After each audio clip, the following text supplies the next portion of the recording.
E aí é nessa hora que o Estado tem que entrar, é para isso que o Estado serve, para dar suporte às pessoas. Boa noite. Quero cumprimentar a companheira Ellen, que bem lembrou aí que ontem foi o Dia Internacional das Mulheres, da luta das mulheres, né? Da luta das mulheres trabalhadoras. E dar uma notícia que na semana passada eu estive numa reunião com a Vera Saraiva, secretária de Assistência Social, junto com a equipe da Casa das Mulheres, e a gente está reavaliando, né, o convênio da Casa, para a reabertura da Casa das Mulheres, para a gente repactuar a rede, né, e tratar o enfrentamento à violência contra as mulheres no município de Viçosa, que é urgente, né? Então, essa é uma notícia que eu queria pontuar.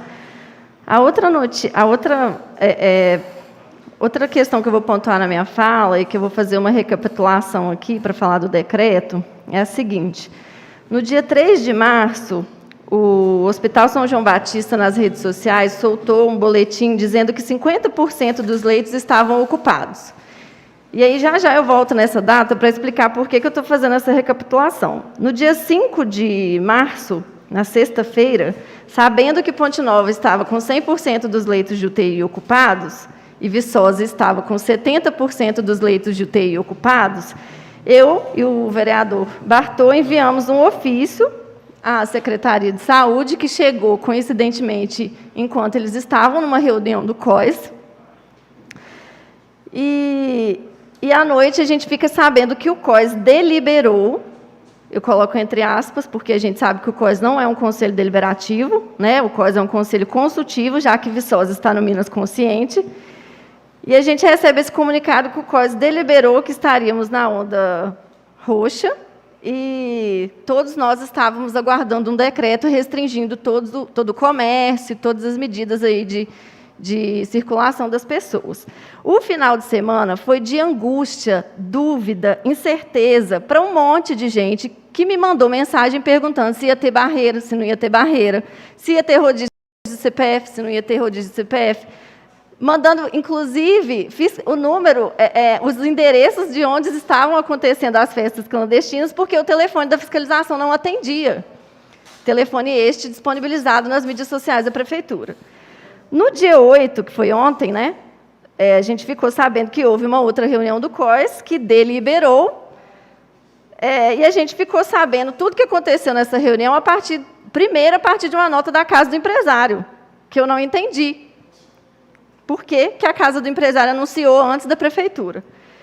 E aí eu pergunto, para que a gente está no Minas Consciente? Qual é o sentido de estarmos no Minas Consciente se o COIS tem atuado de uma maneira deliberativa? Não faz sentido.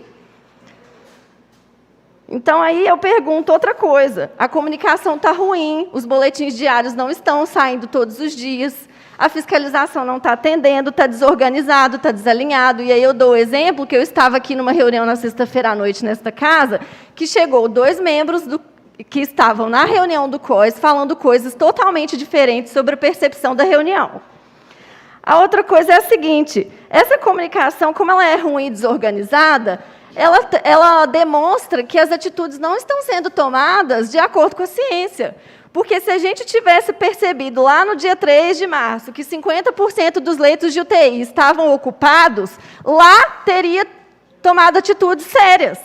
Lá teria tomado atitudes que não seriam tão restritivas quando a gente chegasse aqui no dia 8 e todo o comércio preocupado porque ia fechar e não ia ter como trabalhar. Ninguém aqui é contra fechar o comércio. Ninguém quer que o comércio esteja fechado. Mas aí chega num momento crítico em que os 100% dos leitos de UTI estão ocupados, o que a gente tem que fazer? Distanciamento social urgente.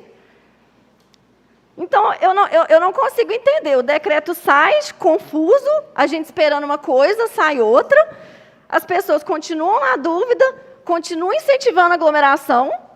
Então, assim, eu não entendi ainda por que Viçosa não saiu do Minas Consciente, se a gente tem total capacidade técnica, e aí eu pontuo aqui que eu acho que o COIS precisa ser reformulado, as pessoas que estão lá precisam ter um corpo técnico ali, porque a gente tem capacidade para isso, nós temos uma universidade na porta, e a gente tem total condições de levar as medidas aqui de contenção da pandemia sem o Minas Consciente. Eu acredito que sim. Então, assim, eu fico frustrada com essa situação da pandemia, e eu sei que meu tempo vai acabar, eu já peço só mais um minuto. Eu fico frustrada porque eu vejo as cidades vizinhas todas tomando atitudes, né? 100% dos leitos ocupados, a gente desesperado.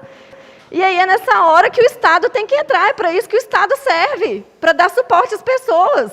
Não é a questão do comércio que a gente devia estar discutindo, a gente devia estar discutindo auxílio emergencial, a gente devia estar discutindo medidas que o poder público ia colocar para que as pessoas se mantessem em casa, seguras, com distanciamento social. Por isso que a gente tem que aqui falar sempre que o governo Bolsonaro não tem ajudado nessas medidas, o governo Zema não tem ajudado nessas medidas e agora a prefeitura não tomou essa atitude. Então, eu deixo aqui a minha frustração em relação ao que tem acontecido.